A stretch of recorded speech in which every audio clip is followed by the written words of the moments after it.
오늘 하나님이 주신 말씀 누가복음 6장 39절부터 45절까지입니다. 또 비유로 말씀하시되 소경이 소경을 인도할 수 있느냐? 둘이 다 구덩이에 빠지지 아니하겠느냐? 제자가 그 선생보다 못하고 무릇 온전케 된 자는 그 선생과 같으리라. 어찌하여 형제의 눈 속에 있는 티는 보고 내 눈 속에 있는 들보는 깨닫지 못하느냐? 너는 네 눈 속에 있는 들보를 보지 못하면서 어찌하여 내 형제에게 말하기를 형제여 나로 네 눈 속에 있는 티를 빼게 하라 할 수 있느냐?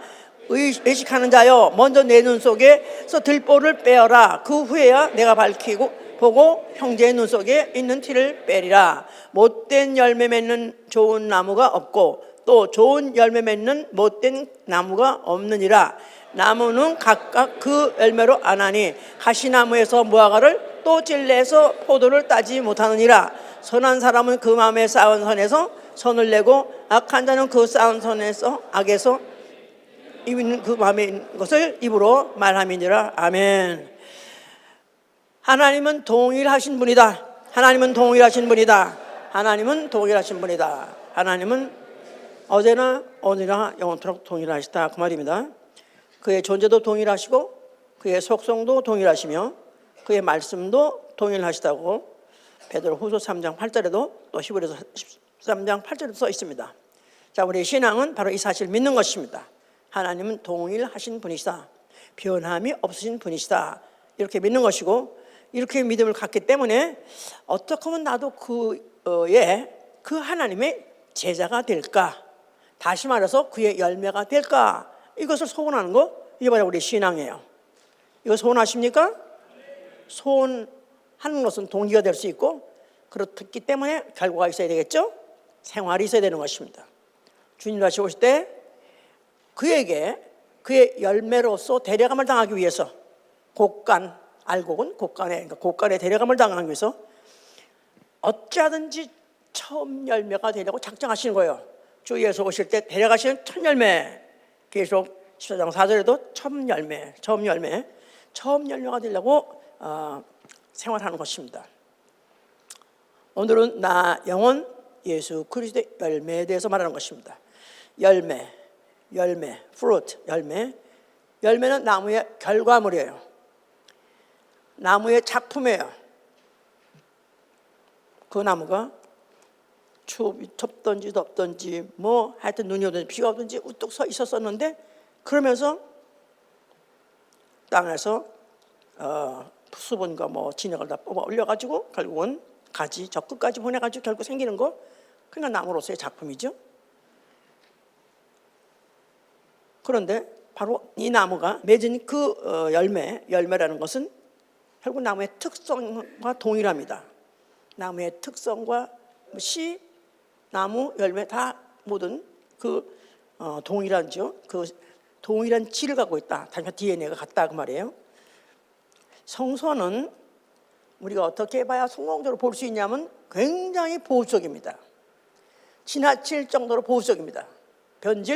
변종을 금합니다. 절대로 개혁이라는 게 있을 수 없어요. 이노베이션 말이 요새 유행이고 세상에서 이노베이션 너무너무 좋아하고 주로 실리콘밸리, 밸리인가 거기다 그 동네에서 나아가서 그것뿐이 아니에요. 모든 세상에 모든 학계가 또 모든 과학이 이노베이션 하지 않으면 우리는 뒤쳐져가지고 우리는 처져서 우리는 죽는다. 살려면은 개혁해라 해가지고 삼성에서는 그렇게 가르친다고 그래요. 삼성은 마누라 말고는 다 바꿔라. 이노베이션 하라 이 말이에요. 아니면 죽는다. 그런 정도로. 일본은 요새 뭐라고 말하냐면 IT에서 지진하다. 그런 인터넷계 또 이런 IT계에서 지진하다고까지 말한대요. 왜냐하면 걔들은 실제로 한국보다는 수십 년 전부터 굉장히 발전했었습니다. 과거에 네덜란드 선교사가 와가지고 그 문명을 기술, 과학을 받아들여가지고 한국보다도 수십 년, 최소한도 50년 이상 발전했던 건 사실입니다. 그래서 거기서 한국도 배워가지고 또 이제 모조로 만들고 아니면 받아가지고 발전시키고 해서 또 따라가고 했었는데 이제는 완전히 뒤집어졌다고 그래요. 왜냐하면 일본은 도무지 그 IT계에서는 지진화로 받아들일 수 없고 할 수가 없다는 거예요. 현재는.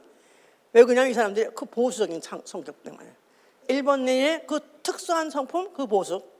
한번 오야지가 말하면 그것밖에 없는 거고, 대노회가가 있다 그러면 있는 것밖에 없는 거고, 오늘날도 동일하게 대노회가 부르셔야 되는 그런 일본이기 때문에 굉장히 새롭게 들어오는 것들 받아들이기가 너무너무 사실 힘든 문화라는 거예요. 그래서 지금도 온라인 사물을 안 본대요. 그동안에 그렇게 2년 동안에 팬데믹 난리를 쳤는데도 일본은 굳이 가가지고 꼭 사무실 가서 보고, 거기다가 그 인터넷을 통해서 결제도 안 한다는 거예요. 꼭 종이에다가 다 서신으로 하고 그 다음에 도장까지 찍는데, 그 도장 찍는 게 또 웃긴 게 뭐냐면 이 도장을 그냥 팍팍 찍는 게 아니라 도장이 그 급수에 따라서 각도가 다르대요. 그래서 제일 끝에 있는 말단 직원은 아주 그냥 쓰러질 정도로 도장을 찍고, 그 다음에는 게장은 조금 덜 쓰러지고, 근데 과장은 60도, 그리고 부장은 80도, 그리고 거기에 결제는 딱 이렇게 한대. 이게 왜냐하면 대노회가 반자해, 이런 식으로. 그게 도장 문화라는 거야. 이런 사상을 갖고 있기 때문에 그래서 현재 그렇게 개혁하는 게 힘들다고 그럽니다. 자, 하여튼간에 그래서 지금은 완전히 국뽕나리들께서는 일본을 아주 우습게 생각하고, 나는 일본을 참 좋아하는 이유가, 나는 그 나라의 역사에 대해서 관계없어. 그들이 거기다 예수만 집어넣으면 너무 좋은 거야. 예수만 집어넣으면. 근데 또 아이러니하게 또 예수 그렇게 안 들어가. 그냥 걔들이 대노회가 때문에 천황, 하늘의 황제가 자기 나라 다시 한다는데 또 다른 황제를 모실 수가 없어서 그들은 그래서 그렇게 안 받는다고 그래요. 어쨌든 간에 그래서 그렇게 성서는 보수적이라는 걸 우리가 안다면은 하나님이 창조하실 때부터 이미 모든 걸 각기 종류대로 지었다 그랬었어요. 그래서 그 생명체마다 다 소위 말해서 이제 DNA가 다 있어서 오늘날까지도 그 DNA는 변함없이 계속 오기 때문에 콩 심을 때 콩 나고 팥 심을 때 팥 나고 사람끼리 협의하면 사람이 나오는 것이고 개끼리 협의하면 개밖에 나오는 게 아닌 것이다. 이게 원래 하나님의 창조 법칙이에요. 그래서 하나님이 사람을 지으실 때 사람을 남녀를 처음에 이제 지으셨는데 생명을 지을 때는 하나만 지었습니다. 생명을 지을 때는 하나만 지었어요. 그렇죠? 사람에게다가 후 불어넣어서 한 남자 사람에게 떴더니 그가 생명이 된 줄 하나만 지었어요. 이걸 말라기서 2장 15절에 이렇게 말하고 있는 거예요. 하나님께서는 영이 유효하실지라도 어찌해서 하나만 지으셨느냐. 이는 경건한 자손을 얻고자 함이라. 하나만 지은 것은 질이 변질치 아니하고 하나님이 원하시는 그 경건한 자손을 하나 얻고자 하나만 지었다는 거예요. 이것도 우연히 써 있는 것이 아니라 하나님의 창조 법칙을 지으신 것이고 하나님의 속성을 거기 말씀을 하신 것이다 그 말이에요. 그래서 율법은 구체적으로 이건 이제 말하는 거예요. 율법은 그래서 종자를 보존하라는 것입니다. 종자, 에이 저놈은 종자, 아유 그놈은 긴가 종자, 아이고 이 원수 종자 안 바뀌어 그러죠? 예, 종자는 씨는 안 바뀝니다. 씨. 그래서 종자를 절대로 변개시키지 마라. 그래서 육축은 짐승은 다른 종류끼리 다시 교배시키지 말고, 또 밭에다가 씨를 뿌릴 때는 여러 가지 씨를 섞어서 뿌리지 말고, 민글 섞어서 뿌리지 말고, 그 다음에 옷도 무슨 두 재료로 서로 교직하지 말라. 그래서 교합을 반대하고 교직을 반대하고 섞어하는 것을 성경은 엄히 그거를 부정하고 또 나아가서 금했습니다. 자, 그런데 그렇게 그런 것에 대해서 그렇게 종자 보존하기를 원하신다면 분명히 하나님도 사람 종자도 참 종자를 만드시겠죠? 예, 물론 이스라엘 순전한 참 종자로 만드셨다고 그랬었어요. 예레미야 2장 21절입니다. 그런 정도를 만들었는데 이제 그런 것을 이제 하나님이 그런 것을 하시기 위해서 이제 그 종자의 그런 것들이 누가 종자냐, 또 종자를 어떻게 맺냐, 이런 것들에 대해서 이제 예를 들어서 말씀하시는 게 모세와 여호수아입니다. 모세, 여호수아는 누구죠? 여호수아는 모세의 종자예요. 그러니까 servant라고 말하기도 하고 ministry라고 말하기도 하는데 어떤 때는 son, 아들이라고도 말하는 종자라는 것이 구약에 많이 이렇게 나와요. 근데 이제 종자라는 건 씨란 말이잖아요. seed. 그런데 바로 여호수아는 누구냐 하면 모세의 종자예요. 어떻게 종자라는 것을 알 수가 있냐면 그가 모세 종자로서 오랫동안 그와 함께 있으면서 그의 믿음을 배웠고, 그의 삶을 보고 또 믿음을 배우고, 가르침 보고 믿음 배우고, 또 그의 행사를 보고 다 믿음을 배워가지고 어느 틈에가 이제 종자가 돼버렸는데요. 율법을 받으러, 계명을 받으러 호레산에 올라갑니다. 둘이 같이 가요. 함께 같이 갑니다. 그런데 백성들 보러는 너희들은 땅바닥에 있고 여기 기다리고 있고, 그 다음에 이 여호수아와는 같이 올라가자 그랬어요. 그런데 그 산이 굉장히 높습니다. 굉장히 높은데 그 중간에 여호수아 말은 없고, 모세는 산 꼭대기까지 올라갔다 그랬었어요. 산 꼭대기까지 올라갔더니 구름이 완전히 거기 덮여 있고, 모세가 구름 속으로 들어가니라 그랬었어요. 모세가 구름 속으로 들어가서 며칠 동안 있었죠? 40일 동안 있었어요. 40일 동안 가서 뭐 했죠? 먹지도 아니하고 마시지도 아니하고 하나님하고 교제했죠. 이제 계시를 받고 말씀을 이제 듣고, 그래서 거기서 40일 동안 소위 말해서 세상 말로는 무릉도원 같이 배는 얼마나 배고팠을까? 하나님하고 같이 40일 동안 같이 대화를 했다는데 배고팠겠어요? 배고픈지도 몰랐겠죠, 그죠? 고프긴 고팠겠죠, 몰랐겠지. 그런데 여호수아는 바닥에도 있지 않고 산 꼭대기에 있지 않고 어디 있었다고요? 아주 산 중턱 어디 있었어? 며칠 동안? 40일 동안. 오 마이 갓. 모세 선생님께서는 하나님하고 대화하시고 하나님하고 교제하고 교제하시느라고 그는 정말 몸 밖에 있었는지 뭐하는지 몰랐겠지만, 아무것도 보이지 않는 가운데 들리지 않는 가운데 산중턱에서 다만 누굴 기다리고 있는 거예요? 자기 선생님, 자기 스승님이 지금 자기 일 마치시면 내려오고 계시지, 그것만 기다리고 있었던 그 여호수아 대단한 사람이죠, 알고 보니까. 그러니까 하나님이 그걸 다 봤기 때문에 그에게 이제 모세를 느보산에서 끝내게 하고, 그 다음에 너는 네 백성들 데리고 약속의 땅으로 가라 그런 거야. 여호수아 그가 간 게 우연히 간 게 아니라 갈 수밖에 없는, 벌써 이미 자질을 이미 그는 가지고 있었어요. 모세의 종자. 예, 부럽죠? 왜 대답 안 해? 종자가 될 것 같지 않아서 그런 거야? 오늘 이 종자로 가는 거야 이제. 예? 자, 다윗의 종자들도 있었어요. 다윗은 아예 너무나 용맹스러워서 그는 영웅이라고 칭함을 받았고, 영웅.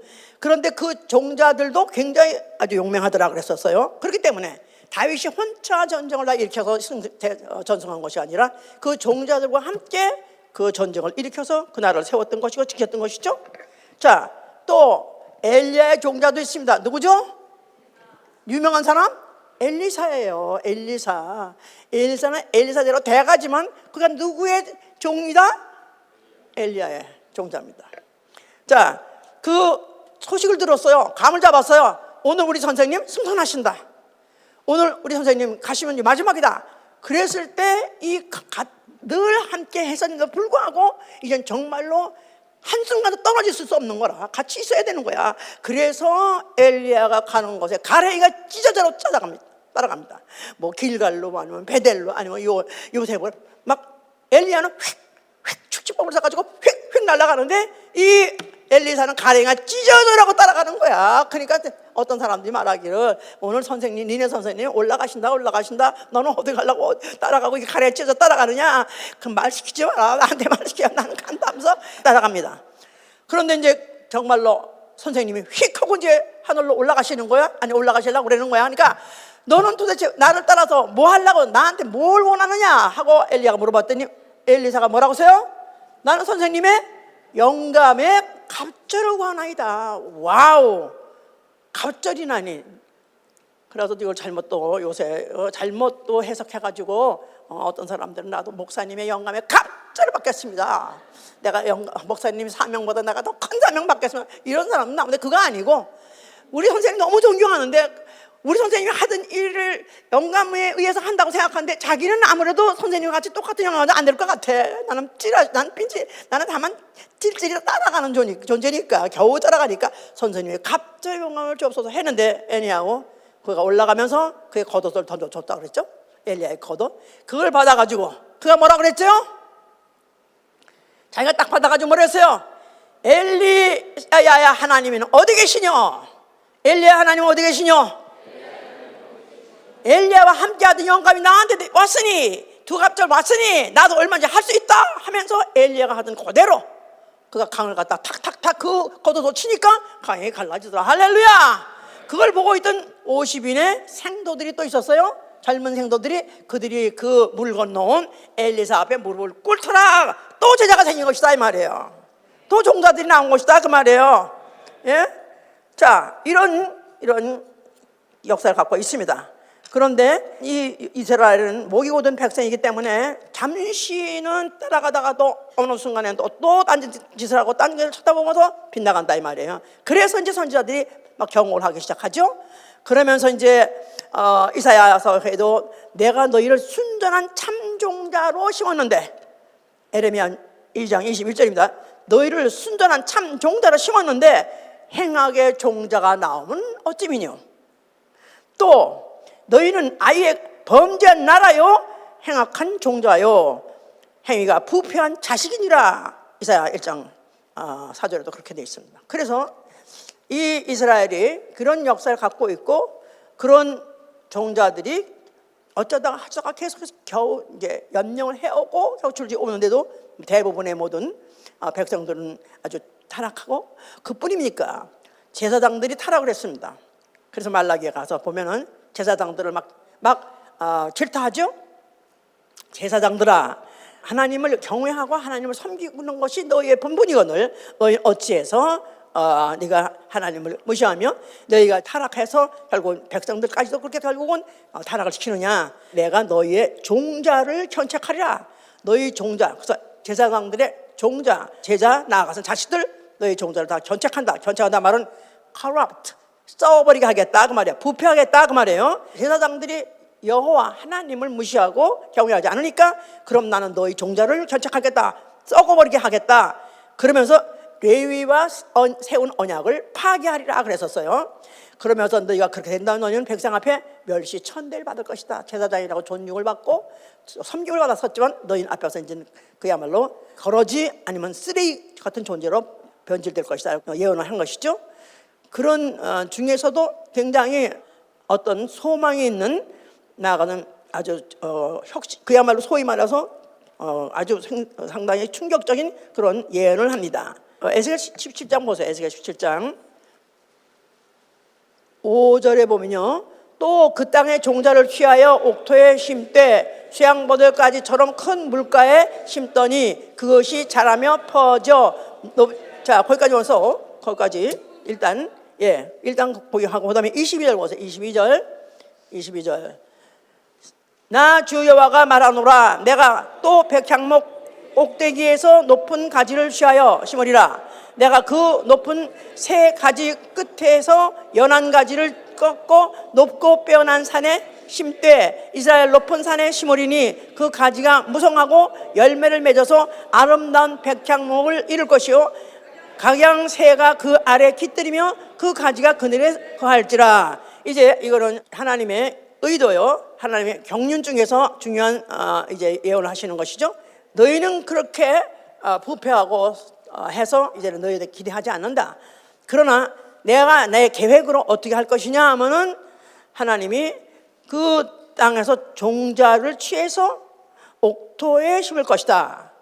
그런데 옥토에다 심는 그 나무가 무슨 나무냐면 백향목을 심는다는 거예요. 그런데 백향목 어떻게 심느냐면 백향목 꼭대기에서 높은 가지를 취하여서 그 다음에 가지를 옥토에다가 심고 내가 그 높은 새 가지 끝에서 연한 가지를 꺾고 높고 뼈난 산에 심었다 그랬었어요. 새 가지 끝에서 연한 가지를 꺾어서 높고 뼈난 산에 심으리라. 높고 뼈난 산, 높고 뼈난 산. 이스라엘 사람들에게, 유대인들에게 높고 뼈난 산, 뭐가 있는 곳이 높고 뼈난 산일까요? 뼈난 산, 굉장히 뛰어난 산, 다른 산하고 다른 그런 산, 어떤 산에다 심을까 것이 그 다음을 또 보세요. 그러면 뼈난 산에 심으리라. 이스라엘 높은 산에 심으리니 그 가지가 무성하고 열매를 맺어서 아름다운 백향목을 이룰 것이요 각양새가 그 아래 깃들이며 그 가지 그늘에 거할지라. 그래서 그 연한 가지 가지고 왜 씨를 뿌려서 적은 초목들은 내기도 하지만 나무들은 그 가지를 갖다가 심어서 뿌리를 내서 가지를 물에 담가서 뿌려내서 또 그 가지를 심어서도 나무를 심기도 하잖아요. 나무를 자라게도 하잖아요. 그것같이 이스라엘 높은 산에 심으리니 그 가지가 무성하고 열매를 맺는데 이게 바로 백향목이 된다는 거예요. 백향목. 예. 그러니까 백향목은 지난번에 한번 설교했어요. 백향목 가지고 뭐 하죠? 성전은 무슨 나무로 돼 있죠? 백향목으로 돼 있어요. 성전은 백향목으로 돼 있어요. 근데 그 백향목 나무를 이제 심는 과정에서 말하는 건데 그것을 어디다 심냐면 이스라엘 높은 산에 심는다는 거예요. 예루살렘 성전은 어디 위에 세웠느냐? 예루살렘 성전은 시온산에 있는 거예요. 바로 그 시온산에다가 백향목을 심는다는 거예요. 자, 근데 그 산을 높은 산이라고 말한 이유는 그 모든 산들 중에서 가장 뛰어난 산, 높은 산에다가 바로 하나님이 그 백향목에 그를 가져다 심어서 뭐 하냐면 거기서 무성하고 가지가 무성해져가지고 열매를 맺어서 아름다운 백향목을 이룰 것이요. 여린 가지 가지고 거기 심어가지고 거기서 이제 백향목이 커지면은 큰 열매가 될 것인데 큰 나무가 될 것인데 그러면 앞으로 새들이 와서 거기 와서 깃들인다는 거예요. 그래서 이제 바로 여기 우리가 이제 그 시온산이 예루살렘 성전이 있고 그 성전을 앞에 누가 나타나셨죠?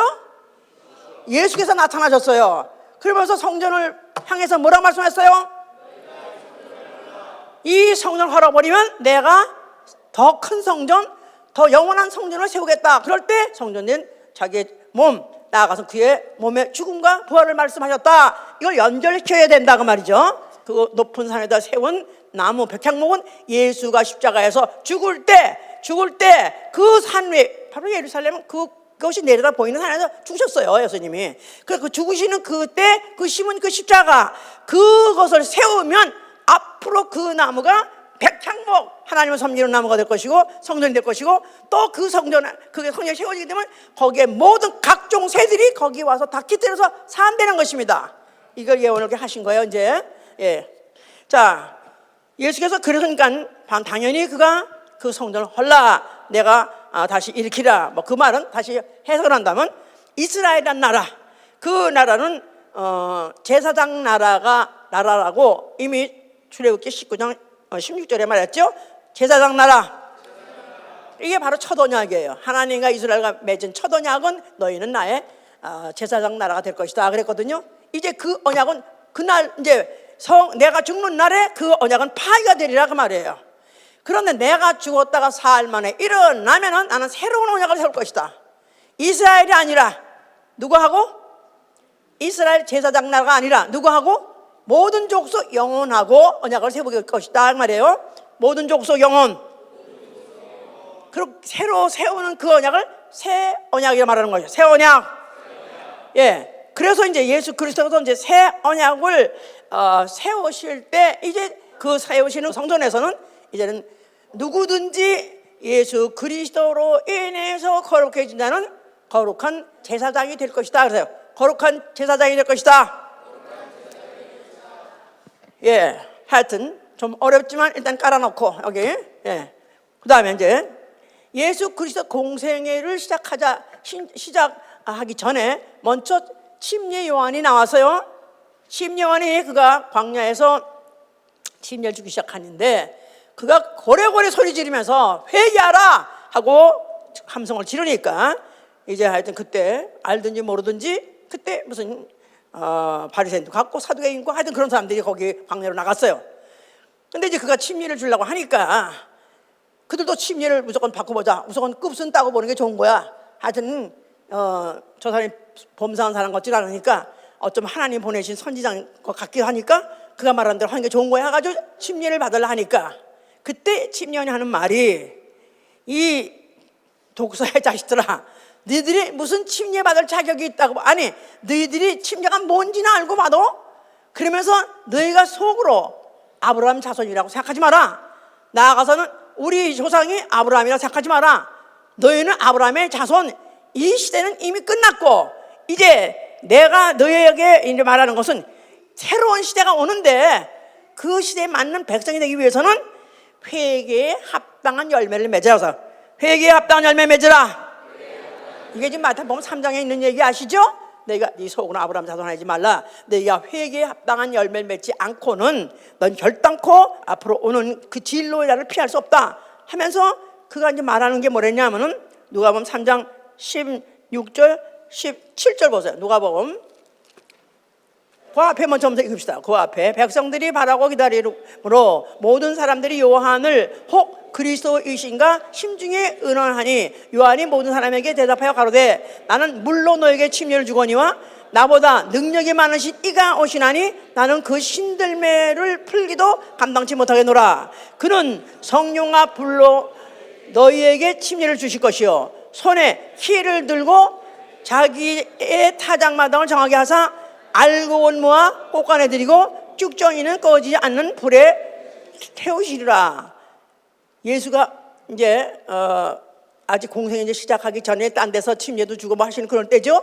그런데 이제 요한이 이제 모든 사람에게 자기를 그리스도하고 혹시나도 기대하고 그 앞에 오는 사람들한테 하는 말이 나는 너에게 물로 침례를 주는 일만 하는 역할을 내가 하는 것이다. 선지자는 바로 이 일 이상 하는 것이 아니다. 정말 너희가 기다리시는 메시아 그가 이제 오시는데 그는 나보다 능력이 얼마나 많은지 아느냐? 나는 그의 신들매도 풀기도 감당치 못한다. 나는 물로서 침례 주지만 그는 성령과 불로서 침례 줄 것이다. 그는 어떻게 무엇으로 손에 키를 들고 자기 타작마당을 정하게 하사 알고 온 모아 꽃간에 쭉정이는 모아서 꺼지 않은 불에 이렇게 결판을 내시니가 온다는 거예요. 자기는 다만 과정이다. 나는 다만 그에게 인도하는 나는 인도하는 자지 결정판으로 살이 보낸 것이 아니라 나는 바로 그에게 인도하는 자인 것인데 그가 와서는 무엇이냐면은 그는 성령과 불로 침례를 준다. 그 말을 바꿔 말해서 손에 키를 들고 자기 타작망을 정하게 하사 자기의 타작마당을 정하게 하사 알곡을 모아서 꽃간에 쭉정이는 꺼지 않은 불에. 자, 그래서 보통 농부들이 이제 곡식을 추수하죠. 그럼 타작마당에다 모아요. 자기의 곡식이죠. 자기가 길러서 자기가 딴 것들을 마요. 그러니까 자기와 상관없는 남의 걸 헌다는 뜻이 아니에요. 자기 것을 자기 것 다시 말해서 백과 말하면 예수의 피로 사신받은 영혼이죠. 예수의 피로 사신받은 영혼. 나는 예수의 피로 사신받은 영혼이다 믿으면 아멘 하세요. 내 영혼에 예수의 피가 있다 믿으면 아멘 하세요. 앞으로 어딜 가야 된다고요? 타작마당에 가는 거예요. 타작마당에. 그래서 거기에서 키를 가지고 두드려 패는 거예요. 그리고 본 사람, 본 적 있는 사람 이런 것도 좀 봐야 겨우 50대, 60대, 70대라 봤더니 선생 그런 거 몰라요. 우리는 그냥 가로면 가로 그냥 뭐 혹시 곡식 판다면 뭐 홀푸드에서 파나? 홀푸드에서 파나? 뭐 이런 정도 알지. 이런 게 있는지 모르지. 왜냐하면 곡식을 따오면은 껍질이 있는 곡식을 가져오잖아요. 처음에 이제 그럼 그걸 어떻게 옛날에 우리 시대만 해도 나는 그걸 보고 자랐으니까 난 시골에 안 살아서도 딱 그거 벗으니까 거기 그거 가지고 그때는 그걸 가지고 타작마당에서 타장에 도리깨라는 것을 돌아가게끔 만들었어요. 그래가지고 부채살 같은 그런 나무 같은 게 있어. 돌아가. 그래가지고 탁탁 치잖아요. 그렇게 해서 타서 그렇게 해가지고 곡식이 정말 알곡이다 합한 것은 꽃간에 창고에 보관하고 아니고 만약에 쭉정이다 하는 건 꺼지 않는 걸. 쭉정이는 뭐죠? 쭉정이는 셰프라는 거? 쭉정이는 껍질은 있어요. 껍질은 멀쩡히 생겼어요. 근데 그 안에 내용이 없는 게 쭉정이에요. 그런 것도 못 봤죠? 예. 왜냐하면 옛날에는 논에다가 이제 그 쌀 같은 거 심잖아요? 그래가지고 추수때가 되면은 그때는 항상 허수아비 시원한다고. 허수아비. 알아? 그것도 또 몰라. 이 사람들하고 얘기가 안 통해. 허수아비는 사람이 아닌데 사람 모양을 해가지고 옷까지 입혀가지고는 논 중간중간에 이렇게 세워놔요, 이렇게. 왜냐하면 사람이 여기 있다 그런 뜻인데 누구 보라고? 새들 보라고. 이놈의 쌍놈의 새끼들 우리가 1년 내내 고생해가지고 막 지금 추수 직전인데 그 직수 조금 있으면 기다려야 되는데 그때 이 새들이 와가지고 곡식에 아직 단단해지지 않았기 때문에 그 안에 우유같이 있는 그걸 쪼아가지고 먹어버린다고요. 그러니까 그게 같이 자라긴 자라서 끝까지 곡식마당까지 타작마당까지 온다고요. 근데 안에 내용이 없어. 그걸 어떻게 한다고요? 내용이 없는 그 안에 알곡이 없는 껍데기는 어떻게 한다? 불에다 던진다는 거예요. 그러니까 차장마당까지 갔다가도, 아니 1년에 내내 그 땡볕에서 자라느라고 뜨거운 태양에 살아 얼마나 힘들었겠어? 그리고 어떻게 보면 그 새들한테 안 잡혀먹고 살아있는 것도 다행이다 생각했겠지? 그리고 거기 갔는데 막상 거기 가니까 거기 가서 걸리더라 이거지. 이제 이걸 본다면 예수 그리스도가 어떤 분이시냐? 그는 마지막 날에 산자와 주를 심판하신 이다 할 때 이것이 연결이 돼야 되겠죠? 자, 이렇게 해서 이제 예수 그리스도가 직접적으로 하신 이제 말씀하시는 거예요. 그러니까 이제 그 침요하니 너희는 회개에 합당한 열매 맺고, 너희는 이제 좋은 열매 맺지 않은 나무는 불에 들어간다. 정신 차려라. 예수 자신이 또 하신 말씀은 굉장히 중요한 말씀하시는 거예요. 마태복음 7장 15절에 보세요. 마태복음 7장 15절에 마태복음 15절에 거짓 선지자들 삼가라. 양의 옷을 입고 너에게 나오나 속에는 노략질하는 이리와 그 열매로 그들을 알지니 가시나무에서 포도를 또는 엉겅퀴에서 무화과를 따겠느냐. 이와 같이 좋은 나무마다 아름다운 열매를 맺고 못된 나무가 나쁜 열매를 맺나니 좋은 나무가 나쁜 열매를 맺을 수 없고 못된 나무가 아름다운 열매를 맺을 수 없느니라. 아름다운 열매를 맺지 아니하는 나무마다 찍어 불에 던지우니라. 예, 여기 지금 또 예수께서 또 굉장히 경고의 말씀을 주신 것은 거짓 선지자가 마지막 날 때가 되면 더 많이 나타날 것인데 그를 삼가라는 것입니다. 그러면서 그들을 어떻게 알아보냐? 좋은 나무마다 나쁜 열매 맺을 수 없다. 바로 그 열매로 그 나무를 아느니라. 그 열매로 그 나무를 아느니라. 해보세요. 그렇죠? 그 열매를 보면 그 나무가 어떤 나무인지 안 되는 거죠. 겨울에는 이파리도 없기 때문에 그 나무가 그 나무같이 생겼어요. 그런데 그 나무 가지고는 그 나무가 어떤 나무인지 분간하기 힘들어요. 그런데 뭐 가지고 그 나무가 그 나무인지 분간할 수 있냐면 열매 가지고 분간할 수 있는 거예요. 그죠? 그러니까 바로 이 거짓선들이 많이 나타날 것이지만 그들을 뭘로 보고 알 수 있느냐? 열매 보고 분간할 수 있다는 것입니다. 그래서 이 거짓선에 대해서 상당한 경고의 말씀을 하셨고요. 그 말씀과 연결돼서 들어야 돼요. 또 13장 24절 13장 오늘은 성경을 조금 많이 찾는 거예요. 13장 24절 보시면 24절 예수께서 그들 앞에 또 비유로 베풀어 가라사대 천국은 좋은 씨를 제밭에 뿌린 사람과 같으니 사람들이 잘 때 그 원수가 와서 곡식 가운데 가라지를 덧뿌리고 갔더니 싹이 나고 결실할 때에 가라지도 보이거늘 집주인의 종들이 와서 말하되 주여 밭에 좋은 씨를 심지 아니하였나이까. 그러면 가라지가 어디서 생겼나이까. 주인이 가로되 원수가 이렇게 하였구나. 종들이 말하되 그러면 우리가 가서 그것을 뽑기를 원하시나이까. 주인이 가로되 가만두어라. 가라지를 뽑다가 곡식까지 뽑을까 염려하노라. 둘 다 추수 때까지 함께 자라게 두어라. 추수 때 내가 추수꾼들에게 말하기를 가라지는 먼저 거두어 불사르게 단으로 묶고 곡식은 모아 내 곡간에 넣으니라. 자, 천국을 어떻게 비유했냐면 천국 마치 제밭에다가 좋은 씨를 뿌린 것 같다. 그러는데 어느 날 세월이 지나고 난데 보니까 느닷없이 가라지 가라지는 이 원래 밀하고 이건 밀하고 지금 가라지 비교하는 건데 밀하고 거의 비슷하답니다. 거의 분간이 어려울 정도로 거의 비슷하대요. 그런데 잘 경험이 많은 사람은 알죠? 웬 가라지가 여기 났습니까? 아니 누가 이걸 뿌렸죠? 뿌린 적이 없는데 우리는 분명히 좋은 씨 밀만 뿌렸는데 왜 이런 게 났죠? 그랬더니 누가 그랬다고 그랬어요? 원수가 그래야 하느니라. 원수 누구죠? 마귀죠. 마귀는 뭐 하는 자죠? 시험하는 자죠. 시험하는 자, 망하게 하는 자. 자, 어느 틈인가 가라지를 뿌려놨더라 이 말이야. 그런데 그러면 이거 큰일 났네요. 이거 그러면 뽑아버리니까 내버려 둬라. 이거는 추수 때까지 차라리 내버려 둬라. 그러면 추수 때는 분명히 와서 그때는 와가지고는 갈릴 것이다. 그래서 가라지는 어디로? 불로. 그 다음에 곡식은 어디로?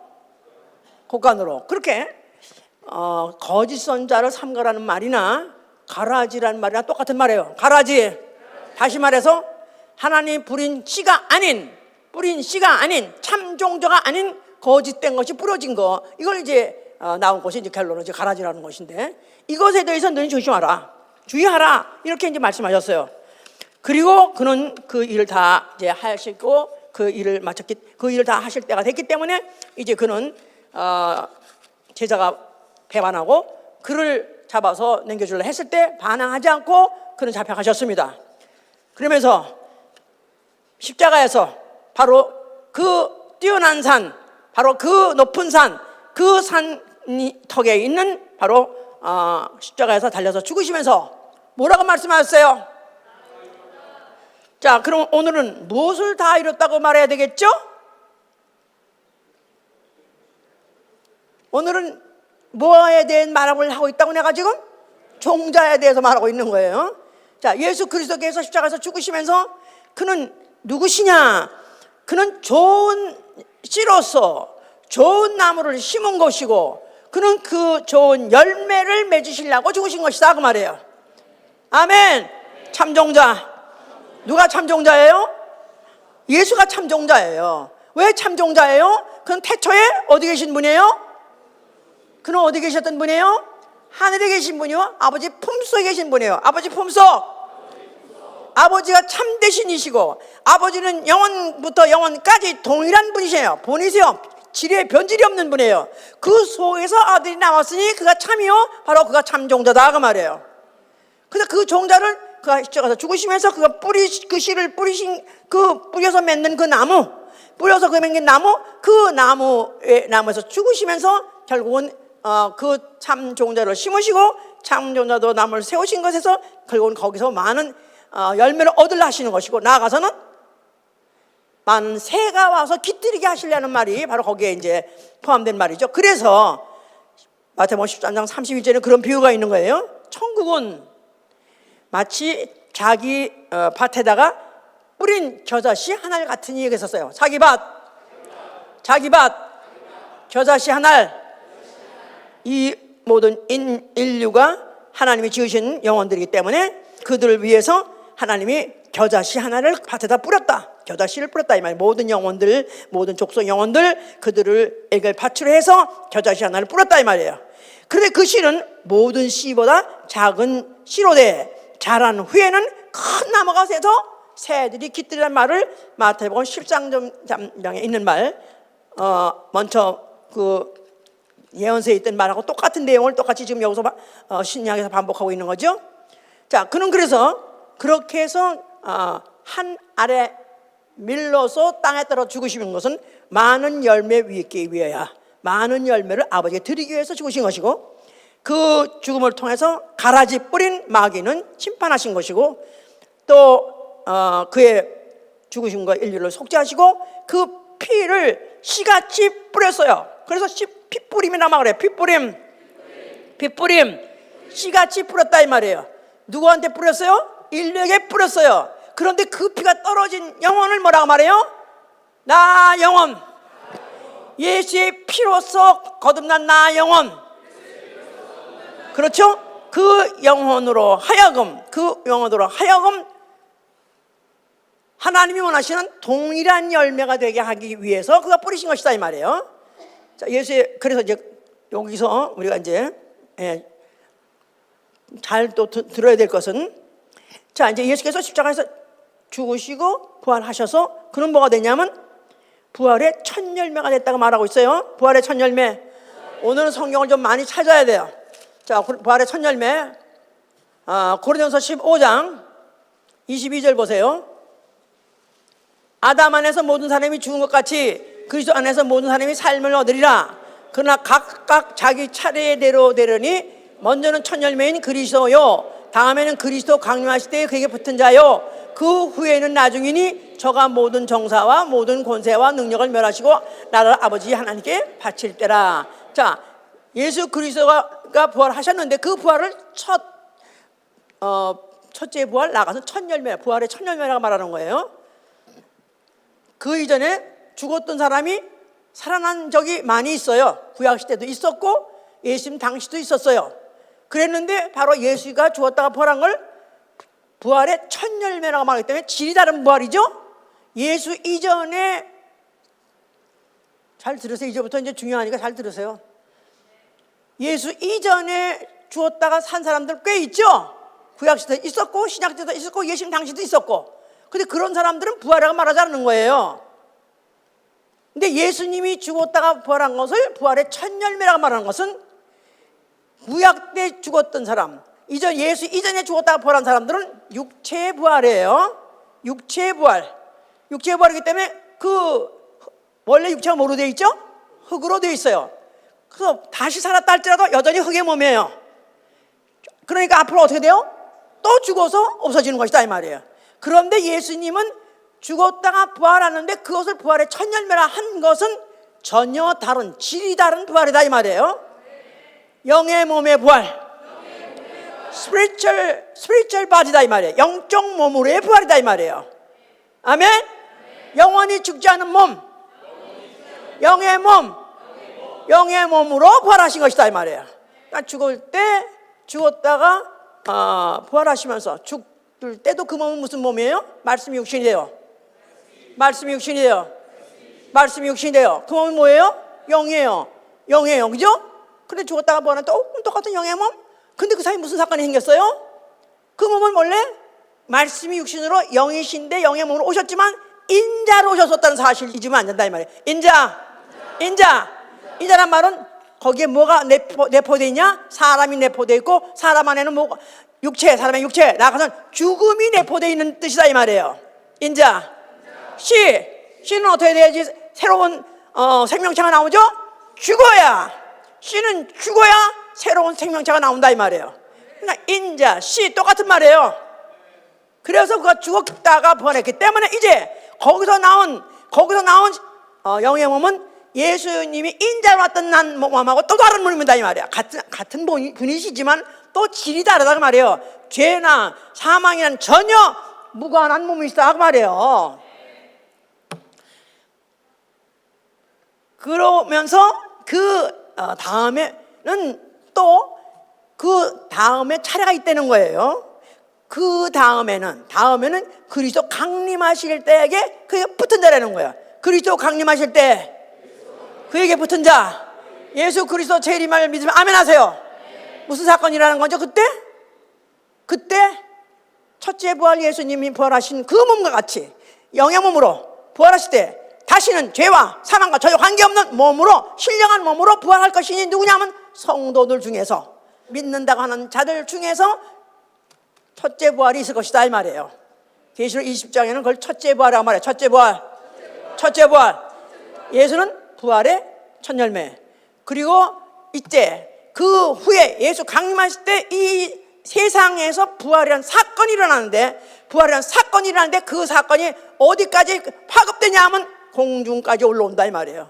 공중까지 올라오는 신령한 몸, 공중잔치, 휴거. 그래서 공중까지 올라가는 신령한 몸으로 부활하는 자들이 첫째 부활이다 이 말이에요. 첫째 부활. 예, 그는 누구냐? 그에게 붙은 자라는 거예요. 그에게 붙은 자. 붙은다는 말은 동질이라 붙는 거예요. 하나님은 어떤 분이시다? 동일하신 분이에요. 하나님 동일하신 분이기 때문에 그 동일하신 하나님의 속성을 믿고 나도 그와 같은 동일한 속성을 가지리라 해서 그것 때문에 계시록 20장 보시죠. 거기 보면 1장 4절에 보니까 거기 보니까 또 보세요. 예, 1장 4절. 내가 보자들을 보니 거기 앉은 자들이 있어 심판하는 권세를 받았더라. 또 내가 보니 예수의 증거와 하나님의 말씀을 인하여 목배임을 받은 자들의 영혼들과 또 짐승과 그의 우상에게 경배하지도 아니하고 이마와 손에 그의 표를 받지도 아니한 자들이 살아서 그리스도로 더불어 1000년 동안 왕노하니니 그나마 이 죽은 자들은 그 1000년이 차기까지 살지 못하더라. 이는 첫째 부활이라. 이 첫째 부활에 참여한 자들은 복이 있고 거룩하도다. 둘째 사망이 그들을 다스리는 권세가 없고 도리어 그들이 하나님과 그리스도의 제사장이 되어 1000년 동안 그리스도로 왕노릇 하리로다. 할렐루야. 자, 예수 그리스도의 증거와 예수에 대한 증거와 하나님 말씀을 인해서 목배임을 받는 자, 예수의 증거 때문에 또 나가서는 하나님 말씀 순종하느라고, 하나님 말씀을 지키느라고 목배임을 받는 자, 순교급에 이른 자들의 영혼. 나아가서는 뭐 짐승하고 경배하지 않은 그런 자들이 첫째 월에 참여한다는 것입니다. 아무나 하는 게 아닌 거예요. 아무나 하는 게 아니에요. 첫째 월에 참여하는 거야. 이런 자들은 그야말로 진실로 복이 있죠. 왜냐하면 그들은 앞으로 예수 그리스도 다시 오시면은 1000년 동안 또 이 땅에서 막노릇하고 하늘에 가서 영원히 보좌에 앉으니까요. 할렐루야. 자, 이런 것을 이제 이미 부활의 첫 열매에 대해서 말씀하면서 이 부활이라는 것이 얼마나 중요하다는 것을 지금 말씀드렸어요. 이제 그리고 하늘에 오르시고 그런 몇 날이 못 되어서 성령을 보내셔서 성령 받으셔서 아멘 하세요. 성령 오자마자 갑자기 제자의 수가 막 늘어나더라 그랬었어요. 처음엔 12명이었었죠. 하나는 죽었어요 이미. 그리고 뭐 하나는 그랬는데 그때 그 후로 성령 오시자마자 막 제자들의 숫자가 막 늘어나더라. 그러면서 침례를 받고 하루에 3000명까지도 막 늘어났었어요. 또 나아가서는 제사장들이 제자까지도 되기도 했었어요. 그들의 무슨 메시지를 줬느냐 하면은 추수 때가 가까이 왔다 그 말이에요. 추수 때가 가까이 왔다. 추수 때가 가까이 왔느니라. 추수꾼은 뭐 하러 오죠? 열매 거두러 오는 거예요. 열매 거두러 올 때가 가까이 왔다. 열매를 거두러 온다 하는 것들이 그들에게 믿어지니까, 그게 메시지로 들리니까 그들이 이제는 막 그냥 충만해질 뿐만 아니라 막 제자를 막 삼아가지고 막 제자 막 늘어났다 그랬었어요. 자, 그리스도인은 누구냐? 베드로후서 1장 1절에 보니까요, 사도들과 동일한 보배로운 믿음을 가진 자들이라는 거예요. 사도들과 동일한 보배로운 믿음을 가진 자. 나는 그리스도인이라고 믿으면 아멘 하세요. 나는 그리스도인이다. 나는 그리스도인이다. 누구와 동일한 믿음? 사도? 누구? 바울과 동일한 믿음 가셨습니까? 베드로, 뭐 그 외 제자들 그들과 동일한 믿음 가졌습니까? 좀 거긴 좀 자신이 없어. 예, 동일하게 주 예수 그리스도의 은혜로 구원받아야 거. 다시 바꿔 말하면 동일하게 주 예수 그리스도를 말미암아, 주 예수 그리스도의 은혜로 말미암아 구원을 받았느니라. 그렇습니까? 헬라인이나 야만이나 종족과 상관없고 그들의 행위에 상관없이 누구든지 예수 그리스도로 말미암아 동일하게 예수 그리스도 말미암아 그 은혜로 말미암아 구원받은 사람을 그리스도인이라고 말해요. 그렇습니까? 그렇습니까? 만약 진정으로 예수 그리스도로 말미암아 사도들과 동일하게 만약 구원받았다고 믿는다면 우리의 삶이 달라져야 되겠죠? 나 영혼을 누구라고 생각하시죠? 예수의 피로 난 영혼이다 이 말이에요. 예수의 피로 된 영혼, 예수 피로 된 나 영혼, 나아가선 예수의 피로 된 나 영혼, 그리스도의 열매다 이 말이에요. 나 영혼, 그리스도의 열매다. 내 안에 예수 피 있으면 아멘 하세요. 하나님은 어떤 분이시다? 동일하신 분이에요. 하나님과 사람은 동일할 수가 없어요. 달라요. 그 질도 다르고 그 속성도 다르고 전혀 같을 수가 없어요. 그런데 하나님이 아들을 십자가에서 죽으시면서 그 몸을 찢어가지고 피를 흘려주셨기 때문에 그 피는 하나님 예수 그리스도와 동일한 DNA가 있어요. 동일한 동질, 예수 그리스도와 동질, 예수의 피, 그 피 안에 있으면 아멘 하세요. 그럼 내 안에 예수 그리스도와 동일한 태생적으로 같은 DNA가 있다 그 말이에요. 아멘입니까? 확실해요? 이게 열매가 돼야 된다 이 말이에요. 열매로 나타나야 된다 이 말이에요. 나는 예수 그리스도의 열매다. 자신 있게 말할 수 있어야 된다 이 말이에요. 나는 예수 그리스도의 제자다. 똑같은 말이다 이 말이에요. 나는 예수 그리스도의 종자다. 큰 소리 말해보세요. 큰 소리 쭉 찍어.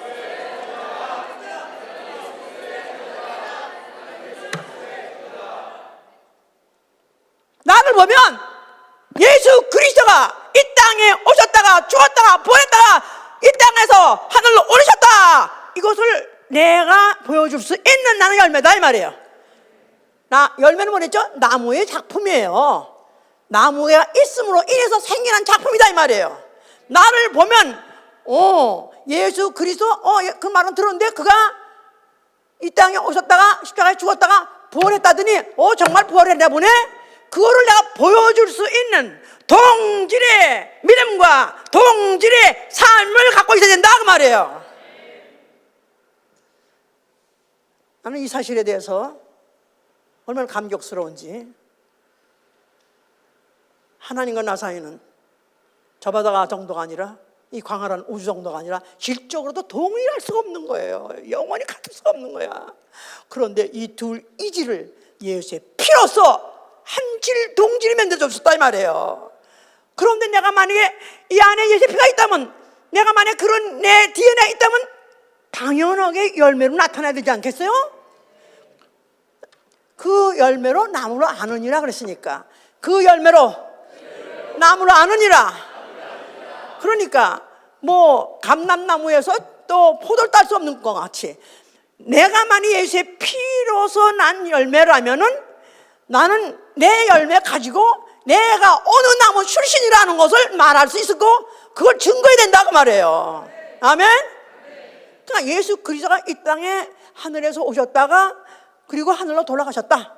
그는 하늘에서 오신 하나님이신데 그가 하늘로 다시 올라갔다. 믿으십니까? 이걸 증거하는 게 우리 예수 믿는 사람인데, 나를 보고 그게 믿어줘야 된다 이 말이에요. 열매를 보니까 이 나무는 이 열매는 그 나무 출신이구나, 이게 믿어져, 이거 보여줘야 된다 그 말이에요. 나는 예수 그리스도가 이 땅에 하나님이 사람으로 오셨다가 돌아가신 그 증거로서 나를 남겨놓으셨다 이 말이에요. 나라는 열매를 남겨놓으셨다 그 말이에요. 나라는 열매를 이 땅에 남겨놓고 가셨기 때문에 나라는 열매 가지고 내가 왜 이렇게 됐는지, 내가 오늘날에 나는 누구인지를 나는 그 사실로서 바로 예수 그리스도를 증거하게 되었다 그 말이에요. 강성기 보니까 정말 예수가 살아있는 것 같아. 이렇게 믿어져야 된다 이 말이에요.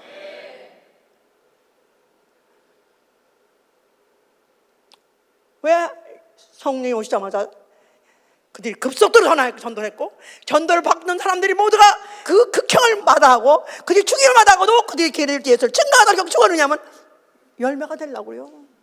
열매가 되려고. 예수 그리스도 동일한 삶을 살다가 예수 그리스도 동일한 죽음을 통해서라도 죽고, 그리고는 동일하게 하늘의 부활해서 올라가서 그와 함께 영원히 한 거룩한 성 아버지 집 그 곳간에서 영원히 같이 사시려고요. 뭐라고 표현하지? 잘 표현할 수 있을까?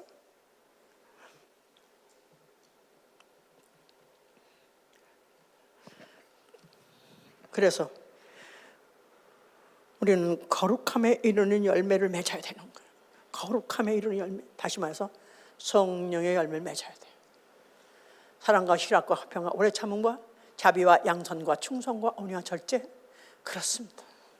나무는 특성을 보여줄 수 없지만 열매는 보여줄 수 있는 건데, 그 열매를 통해서 그 나무를 하는 것 같이 우리 삶에서 사랑과 희락과 화평과 오래 참음과 자비와 양선과 충성과 온유와 절제, 열매가 나타나야 돼요.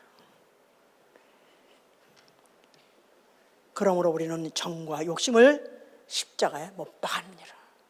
예수 그리스도가 그 몸을 십자가에 못 박은 것 같이 우리는 우리의 정과 욕심을 십자가에 못 박는 것입니다. 할렐루야. 왜요? 첫 열매가 돼. 첫 열매. 첫째 벌에 들어가려고요. 자, 우리 열매 세 가지가 있어요. 열매는 세 가지가 있어. 알곡이 있고, 가라지가 있고, 쭉정이가 있다고 그랬어요. 몇 가지요?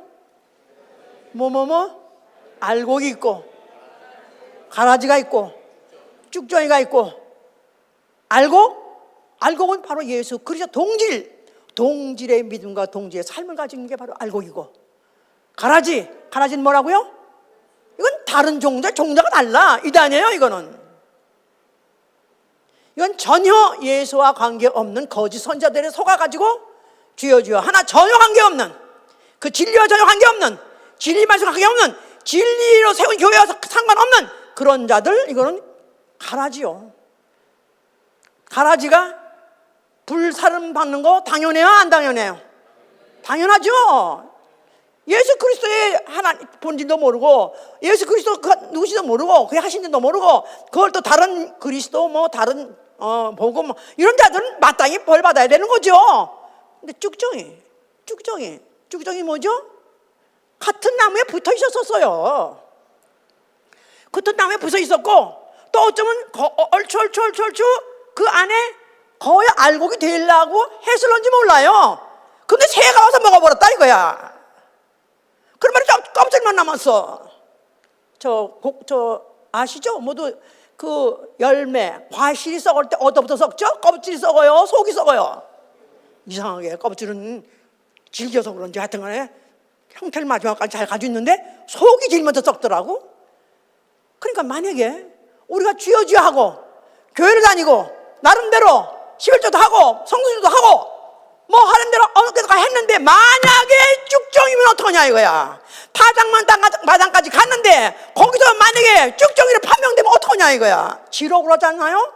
아예 안 믿다가 내 멋대로 내 맘대로 막 그냥 내 미친 대로 살다가 죽어서 지옥 가는 건 마땅하고 오케이만 할 수 없다 이거야. 그러나 만약에 교회도 다니고 어느 정도 다녔는데 그리고 또 은혜도 받아가지고 어느 정도 순종도 했는데 뭐 요새 뭐 이래서 조금 못했고 뭐 이래서 좀 잘못했고 뭐 여유가 없어 못했고 또 아니면 뭐 힘들어서 못했고 좀 그래서 덜 했었다 이거야.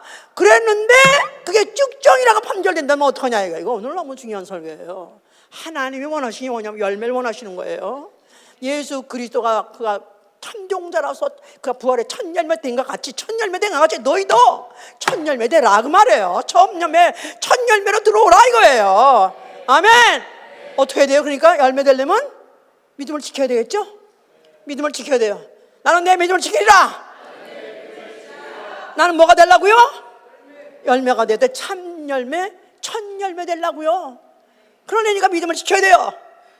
그러려니까 믿음 안에 이 껍질 안에 뭐가 있어야 돼요? 믿음이 차야 돼요. 믿음이 차야 돼요.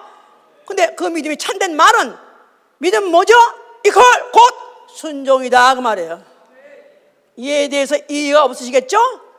아멘? 모든 공식 모임에 다 모이고 성수주일 해봐서 성수주일 모든 공식 모임 당연히 써 있잖아요. 그때가 가까울수록 마지막 날이 가까우면 가까울수록 모이기를 힘쓰라. 성수주일만 힘쓰라가 아니라 모든 모임에 모이기를 힘쓰라 했기 때문에 우리는 어쩌든지 순종해 보려고 주일에 성수일 말할 것도 없고 뭐 금요일 기도회 뭐 또 구역 기도회 또 구역 모임 부서 모임 다 모임 아니에요? 그러니까 모임은 왜 해야 되냐? 순종 때문에 하는 것이다 이 말이에요. 모임으로 순종한다. 껍질 안에 채우려는 것이다 이 말이에요. 껍질 안에다가 진액을 모으듯이 순종을 채우려는 것이다 이 말이에요. 그래서 순종이 모여서 단단하지만은 그건 알곡이다 그 말이에요. 아멘. 알아들으셨습니까?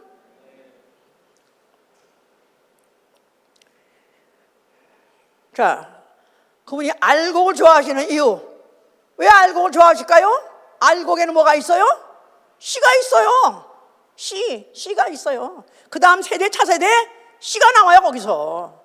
차세대를 연장시킬 수 있는, 연결시킬 수 있는 씨가 바로 알곡이 되는 거예요. 알곡이 있는 거예요. 왜 쌀에 보면은 그 끝에 눈자 씨눈이라는 거 있잖아요. 그게 있어야 다음 세대가 나오잖아요.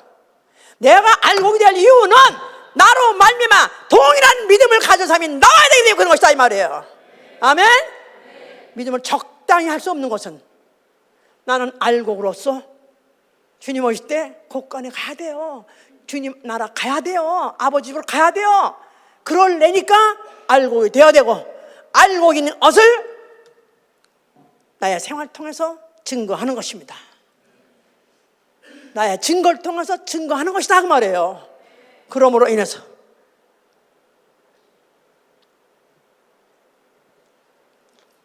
나 최소한도 오늘 결심할 것은 나 같은 영혼 하나라도 남기리라.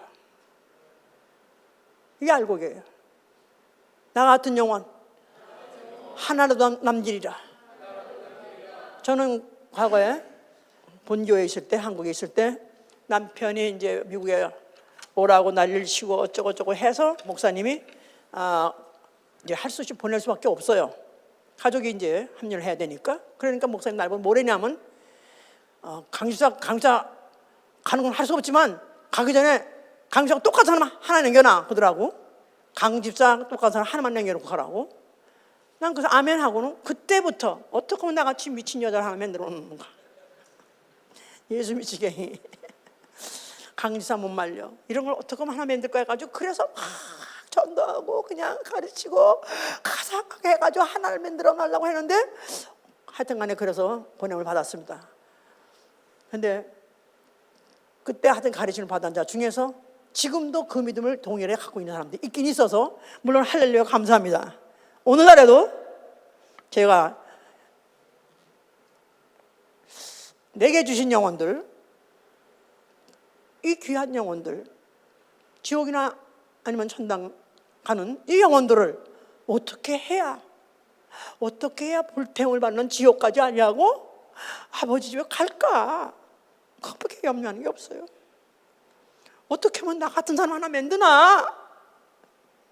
나같이 예수에 미친 사람, 예수의 말씀에 미친 사람, 진리에 미친 사람, 어떻게 그렇게 살아보려고, 어떻게 살아 미친년 소리를 들어가면서 해보려는 사람을 어떻게 만드나? 그것밖에 제 소원이 없습니다.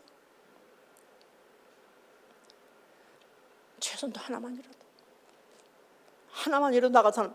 그러니까 교회라는 이런 교회에는 여러 가지 직분들이 있어요. 그러면 이 직분에 나하고 동일한 믿음을 갖고 있는 사람에게다가 또 나하고 똑같이 교회에 맡은 일들이 있잖아요. 각각 직분들이 있어요. 동일한 일을 할 수 있는 사람, 이런 제자를 좀 삼으세요. 예? 아멘? 내가 만약에 음식을 잘한다? 음식 잘하는 제자를 하나 삼으세요. 믿음도 나하고 동일하고 음식도 잘하는 사람을 만드세요. 그럼 가르치세요. 독점 아니야. 교회에서는 나만 칭찬받으려고 나 없으면 교회가 쓰러져가 아니라 내가 없더라도 내가 떠나더라도 그 자리를 메꿀 수 있는 사람을 만들어내라 이 말이에요. 아멘? 바로 갈매. 나 영혼은 그리스도 예수 그리스도의 열매다. 나 영혼은 하나님이 육체로 오셨다가 이 세상에 오셨다가 가셨다는 그 흔적, 그 열매가 바로 나다. 내가 있음으로써 예수 그리스도는 죽었다가 부활하신 하나님이라고 증거하는 것이다 이 말이에요. 다만 저는 그런 점에서 감사하고 감격하는 거예요. 나같이 온전하고 또 완전한 해가 아니라 그래도 나는 나를 보는 사람은 다 예수를 연상할 것이다. 예수 그가 누구시냐? 하나님이신데 육체로 오셨다가 죽었다가 부활하시고 하늘에 올라가서 보좌에 앉아 계신 그분, 바로 지금도 살아계신 그분을 증거하는 열매가 되시기를 위해서 축원합니다. 나 영혼은 예수 그리스도의 열매다. 내가 있음으로 예수 그리스도는 죽었다가 부활했다는 것이 바로 증거된다는 사실을 생각하면 가만히 있을 수가 없잖아요. 안 그래요? 안 그래요? 기도합시다.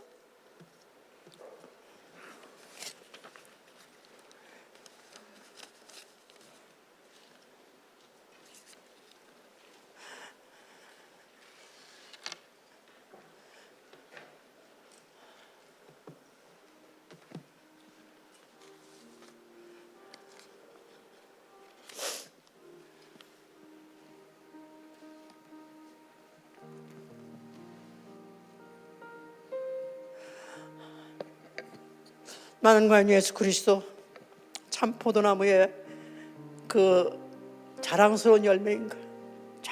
예수님의 자랑스러운 열매, 예수 그리스도가 자랑스럽게 내놓을 수 있는 열매인가?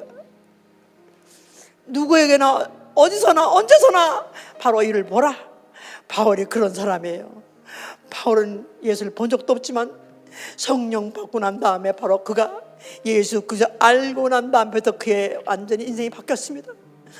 그는 완전히 오로지 예수를 드러내는 것 이외에 그는 오직 예수 그리스도가 누구신가를 말하고 바로 그로 인해서 우리가 어떻게 해야 된다는 걸 말하느라고 그는 그의 인생이야말로 고난으로 끝났습니다마는 예수님은 얼마나 자랑스러우실까.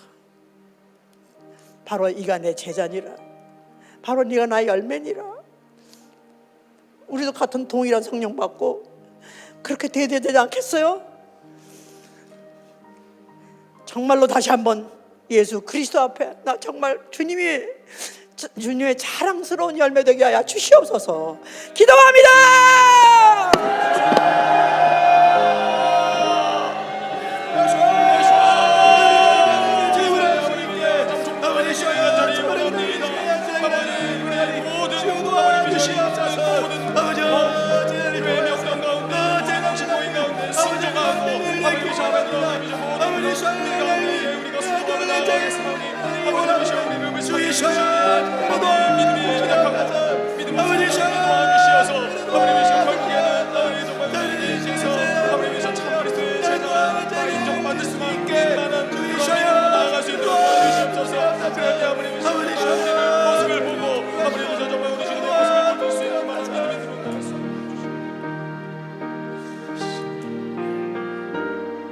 제자 되기 원합니다.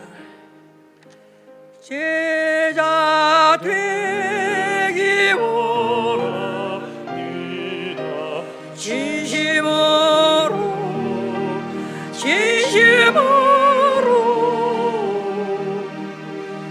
제자 되기 원합니다.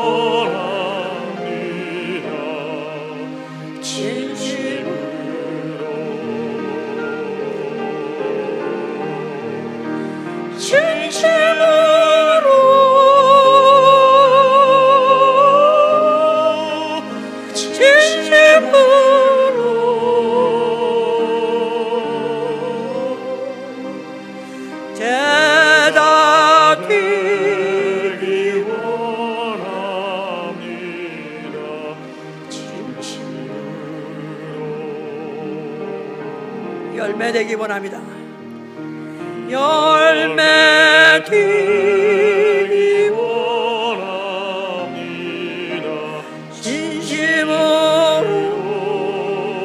진심으로 열매 되기 원합니다.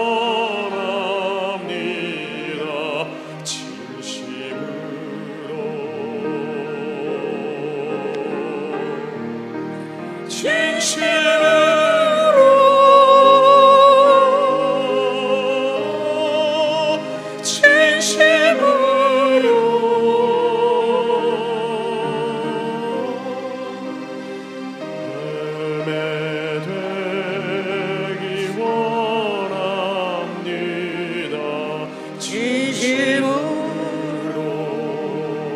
예수 닮기 원합니다. 예수 닮기 원합니다.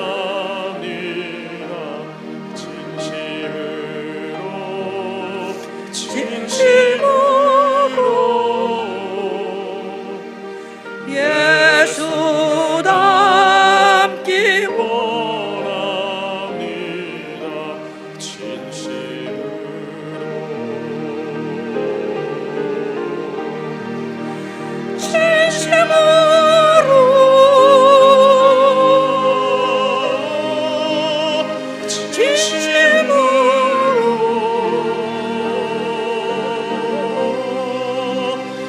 예수 닮기 원합니다.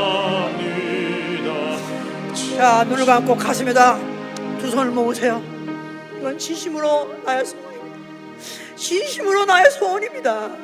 은혜로 예수 피로 거듭난 나 영혼, 예수 피 있는 나 영혼, 정말 세상이 보더라도 예수 닮은 자로 볼 수 있게 하여 주시옵소서.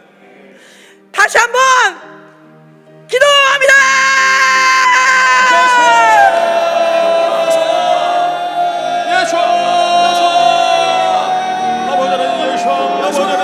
진심으로 우리 주님의 제자 되기 원하고, 진심으로 우리 주님의 열매 되기 원합니다. 우리 주님을 닮기를 원합니다.